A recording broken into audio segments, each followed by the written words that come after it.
Hi everyone, I'm JD from Willowbound Journals, and I have got my Daphne's Diary list journal in front of me. I have been working on all of my prompts and trying to finish this journal by the end of 2023. For those who don't know, the list journal course is a free course on my channel that you can start anytime or rejoin anytime, because the videos will always be up on my channel. The printable is available on the community tab of my channel or on my Patreon or Instagram. I started mine back in August and I did finish it in December. I don't really remember the date I finished it, so I think I'll just write the 12th of 2023.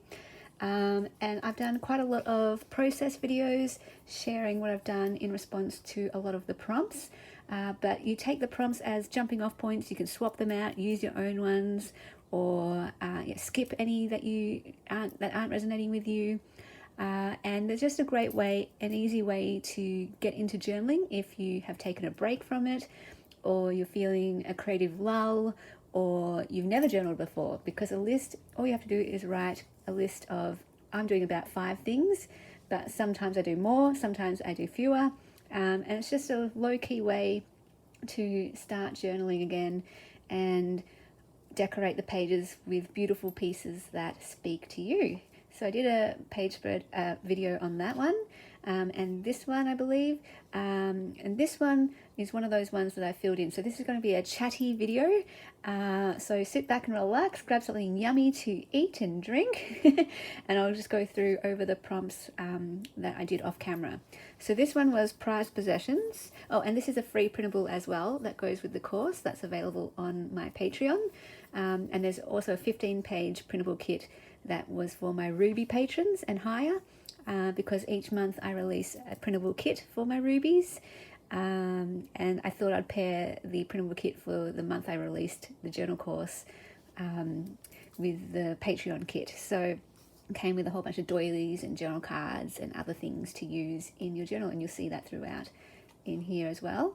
So prized possessions, I took this photo of me wearing a beautiful crystal necklace that reminds me of my grandma, my kindred spirit.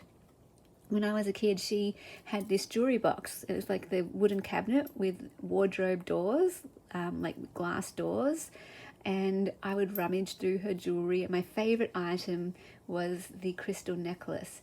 And I was telling my mum about it, and she helped me look on Etsy, and we tried to find the necklace that was as close to my grandma's as possible.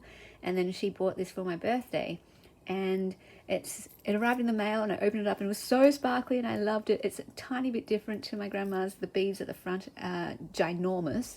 My grandma's weren't that big, but I still like it, and it reminds me of her, and it's really, really pretty, and I love that sparkles.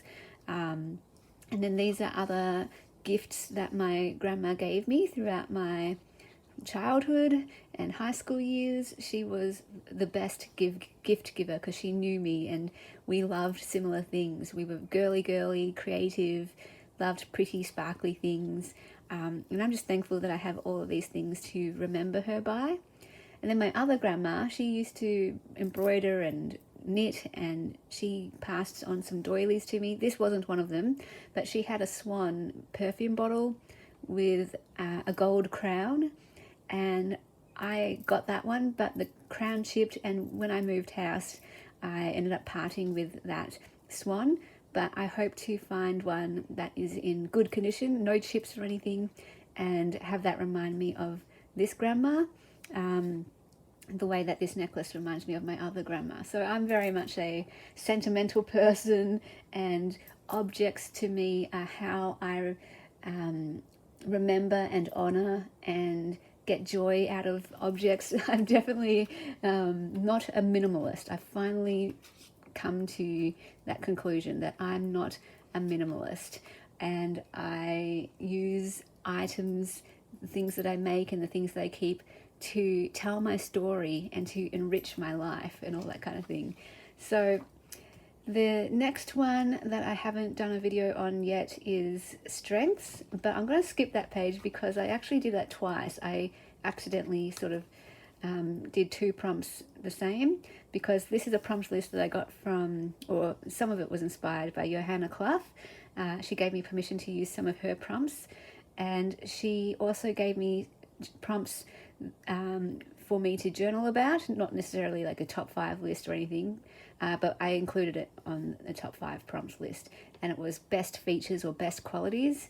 So I actually did a page about that later on in the journal, and so I'll chat about, I did the same qualities pretty much, but added one on this page, so I'll get to that on that page. I did a journal with me on that one, I believe, and this one, and these. I haven't done one on this one. So hobbies, I get this question a lot from people. Subscribers want to know, what else do you like to do besides crafting? I love reading and writing, but journaling of course, and crafting. I love watching movies and listening to podcasts and watching film analysis videos on YouTube. I love listening to music, playing piano, and of course ballet and dancing. It makes me feel beautiful, free, and happy. This one, I've actually got a journal with me episode coming up, so I'll save that for that one.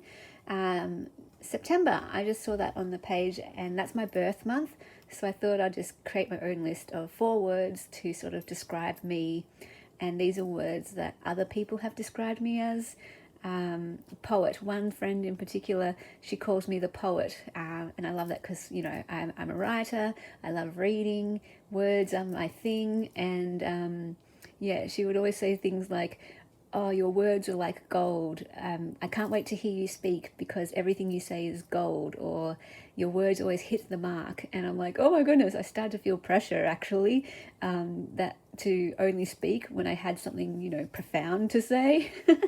And then, but yeah, I hope that every book that I write will have something golden in it to share. Painter, you know, I've always been creative. My whole life people have called me creative, so painter goes to that creative aspect. So poet is about the words, painter is about the art. Dancer, for me, dancer is about, yeah, I've always been into dancing as well. Ever since I was a little kid, I would dance in my room and perform mini little concerts, and I've just always been dancing, and if I could, I would like dance down the street instead of walk, you know.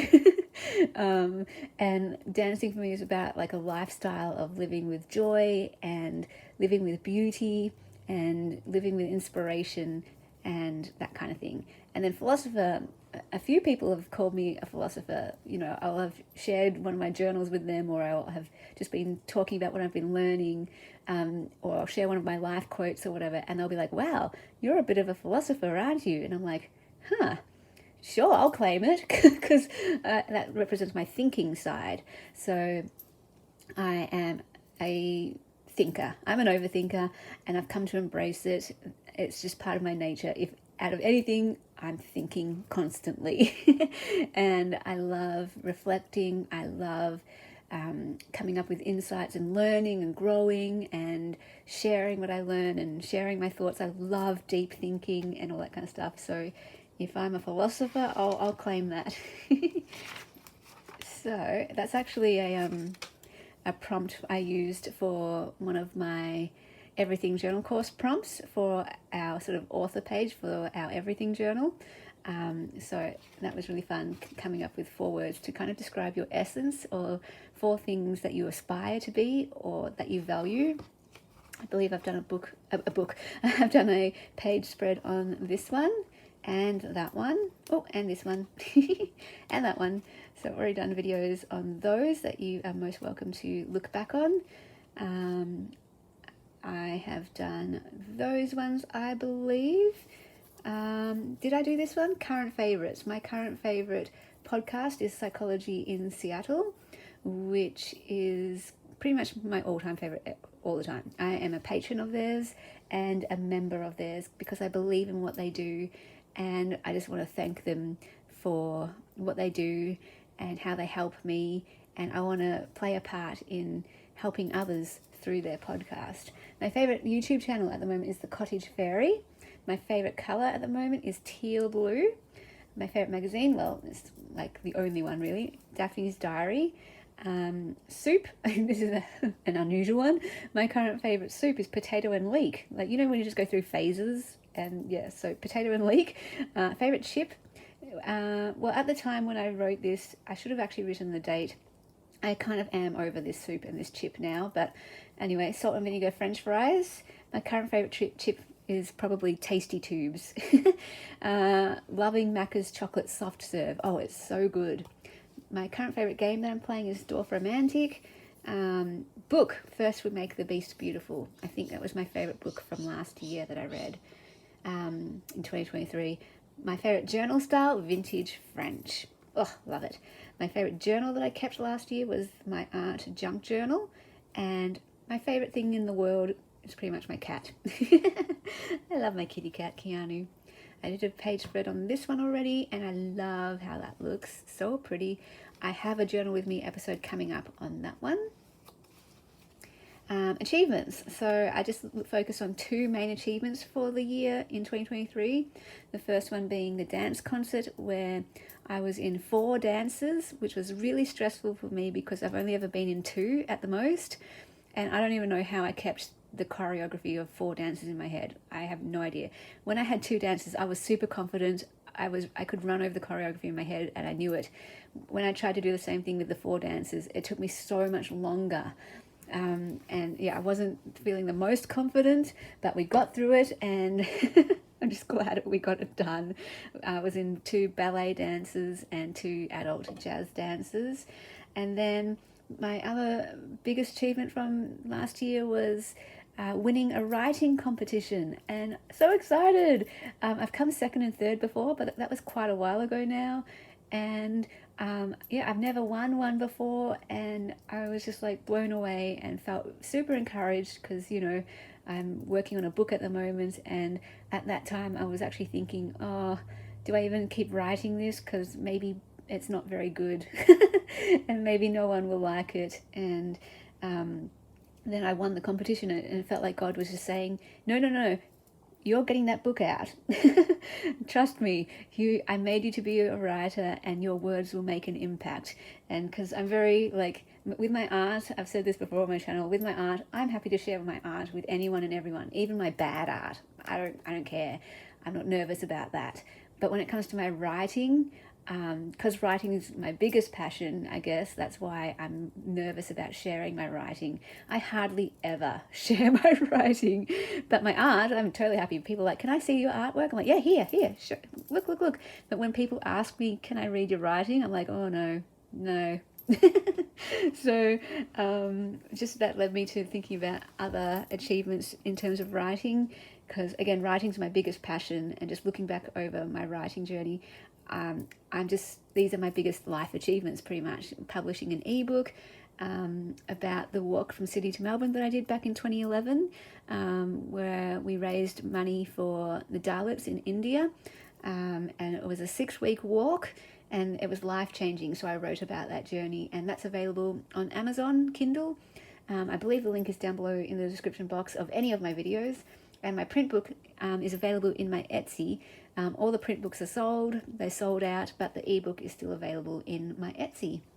And then that one is about the art of mental health, about my journey going through depression and anxiety, and everything that I learned from that, and the toolkit that I got from that, and how God helped me through all of that. And then last year, I did the Liberate bookmaking course, and it's now finished. And that was my biggest thing from last year. To make a book, which I'm still working on, so I can't say I've achieved that yet because I haven't finished it. But then that's led to a whole journal course, the Everything Journal course, which is so amazing, where each page of my book is a prompt, and so much more than that. We're looking at some art therapy exercises. It's not a therapy program or anything. I'm taking things from all different areas that have helped me. So from making a book, from junk journaling, from art therapy, and just from my own life lessons and playing with different materials. So it's a bit of everything. And you are most welcome to join that course anytime if you are interested. And it combines the Intentional Life course. I ended up deleting the Intentional Life course tier because everyone pretty much just joined the Everything Journal course, which includes the Intentional Life anyway. And then I thought that way, even if you did just want to do the Intentional Life course, you could trial run the Everything course. And if it's not for you, you just cancel your membership at the end of the month. And then just, my business with Willowbound Journals and making journals as a full-time job. That's just a huge thing that I'm grateful for, to be able to make a living creating and doing something I love, writing, creating, and teaching others to write and create. I love it. It's so great. And thank you to all of you, all of my subscribers, all my patrons, all my members, all the people who have bought a journal from me, or all the people who have done a course with me over the years. All of you have helped to, make my dream come true, and I am so grateful and hope you get so much out of all of it too. I've done a page spread on this one about beauty, and some pages I just leave blank, and I'm totally happy with that. Card games, this was just a random list I came up with for the prompt of fun. Some of my most fun moments in life have come from playing card games with people, and it's just hilarious. And I've got so many good memories of playing Spoons, Scumbags and Warlords, Boomo and Watermelon, which that's not the name of the card game. I think it's called Stop Go or something like that, but we didn't know the name, so they just called it Watermelon. I loved it. I've done a page spread on that one and that one. Self-care. So last year I made a list of self-care things that help me. So one is definitely my cat. Just even looking at him, giving him a hug and a pat makes me feel calm and comforted. Journaling helps me to see myself and know myself. Creating also helps me do that, just expressing myself and giving me a creative outlet. Playing piano instantly gives me peace. Listening to music feeds my soul. Going to the beach and having time just to reflect. Reading, it's just entertaining one, but I also learn. Through reading, I learn so much about myself, and I grow and I get my perspective changed through reading. I love reading. And self-care, last one on this list, is connection with people. Sometimes I can get stuck in my own head, and if I'm alone too long, my thoughts can turn to some dark thoughts. Sometimes I can get into a bit of a depressed mode. So I know those times I should probably pick up the phone or go meet with someone and that kind of thing. Another one that I could have added there was counseling. So there was a time earlier last year where I went through something quite traumatic, and I went straight into counseling with a lovely lady from my church, who I can just go to anytime I'm going through something, and she's counseled me with some other things in the previous years. And so just when that thing happened, I called her and we just had a couple sessions, and anytime I know I can pick that back up again if I need to. So yeah, counseling, definitely a helpful thing as well. Now we come to the best qualities page. And again, I was looking at ones that other people have identified in me throughout my life. So hardworking, I've always been a bit of a workaholic. I remember when I told someone at uni my motto for life, and it was, life is about things to do and getting them done. And she just looked at me kind of blankly, and then she said, "You're a workaholic, aren't you?" And I was like, yes. Like, I don't think I thought of myself as a workaholic until she said that, and I realized, oh, I think I am. Because my life motto wasn't very inspiring, was it? She's just like, wow. And I realized, yeah, my life motto back then was quite boring. But yeah, that's me. I like working hard. I'm dedicated, I'm committed, I like to persevere, I'm determined. If I say I'm going to do something, I tend to do it. People tend to know that about me. I remember when I told my sister I was doing the charity walk from Sydney to Melbourne, everyone else would have been like, yeah, right, as if you're going to do that. But my sister was like, yep, I believe you will, because when you put your mind to something, you just go and do it. So hardworking, and I tend to have that personality nature of reliable, responsible, and dependable. And of course, I'm not like 100% of the time all these things. I have my lazy moments, I have my irresponsible moments, of course. But as a general rule, I tend to be these things. And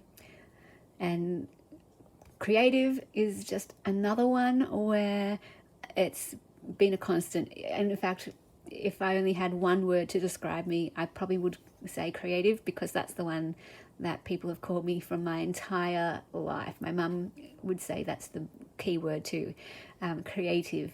I've been creative forever. I started with colouring in and drawing, and then painting, and then bead making and card making and scrapbooking and mixed media, and then junk journaling, and then art journaling and collage, and then bookmaking and writing and poetry and songwriting and photography. I love photography.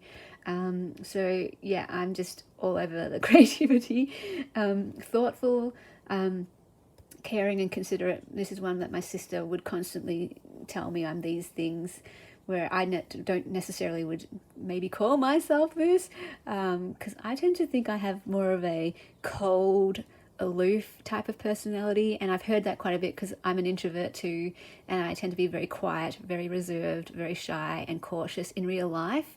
I'm not spontaneous, I'm not adventurous, I don't have initiative very well. I'm not assertive.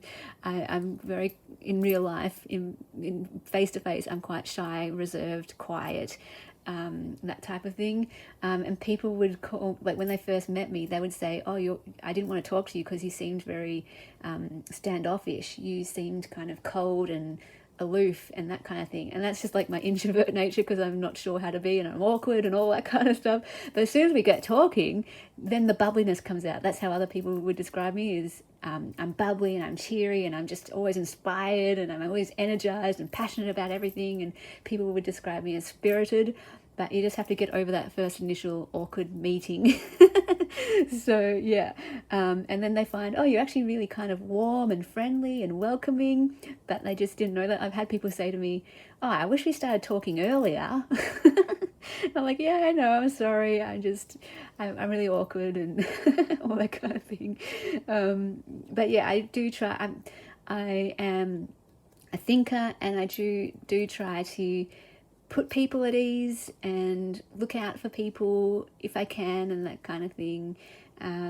And try to, when I'm hardworking and being responsible and reliable, this is me being considerate and, turning up on time and that kind of thing. And doing what I say I will do. That's part of me being what I want to be. I want to be considerate of people and that kind of thing. Again, I'm not always going to make the mark or whatever. I'll miss the mark a lot of the times, but I value these things, which therefore I want to be these things and do these things. And then the last one is just grace giving. This is one of my core beliefs. I tend to think that everyone is deserving of kindness, and I have that motto to that no matter how you're treated, treat people well. And I know that can be really hard in practice, and I'm not very good at it necessarily in the moment either. And of course, boundaries and keep yourself safe, and if you need to remove yourself, of course, totally. But always treat people well. No, don't badmouth people, don't bully, don't tease people. Don't talk about people behind their back. Don't. And again, I'm not always living up to my own standard here, but I aim, each day to try to live this out and be grace giving. And I tend to believe everyone is redeemable. Everyone can bring good into the world, no matter what bad action they may have done. Everyone is redeemable, and everyone can have a chance to have a change of heart. Everyone can have a change of heart. And I just believe in people. I am a believer in people. And I think people are amazing. Yes, people can do some cruel things sometimes, but I want to always believe the best in people, no matter how cruel they are. And I always want to affirm their worth and their dignity and the image of God in them. And I always want to affirm that they can bring good into the world, no matter what bad they've brought into the world previously. So grace giving. And I hope to be grace giving to myself, because often the hardest person to give grace to is your own self. And I can sometimes not forgive myself for things. I can really beat myself up for things. I can really tear myself to shreds. And I am getting better at this. Over the years, I'm getting much better at this. And the mental health journey has helped a lot with that. But I still have a way to go. And just to give people grace, just absolute pure 100% grace is what I'm aiming to do for others, and aiming to do for myself. So that is that one. And then this one here, gallery wall. This is just another prompt I added myself. So for the last few years, I've been working on my gallery wall, which I will have a video coming up sharing it. Charmaine asked me to show a video of it, so I do have a video showing it. I just need to do the voiceover and get that all edited properly, because I redid it for the new year, and I love it, and I've been curating it. I've been wanting to do it forever, and like I said, I'm a collector, I'm a gatherer, and objects, physical things help me to remember, help me to give joy, help me to give honor, and add beauty into my world. So my gallery wall is a big thing in my life, and now that I've got it set up, I've created a new rule. In 2023, I created this new rule that every year I want to add at least one thing to my gallery wall, something super special, like only special things go on my wall, only meaningful things. So in 2023, I added a handwritten note from Kirk. I didn't know it was even coming, but it was sent in the mail, so that is on my wall. A Cottage Fairy cat print. I got that for my birthday last year. So pretty. Sabrina Ward Harrison. I would love to get a print from her. She's my favorite, one of my favorite artists and authors.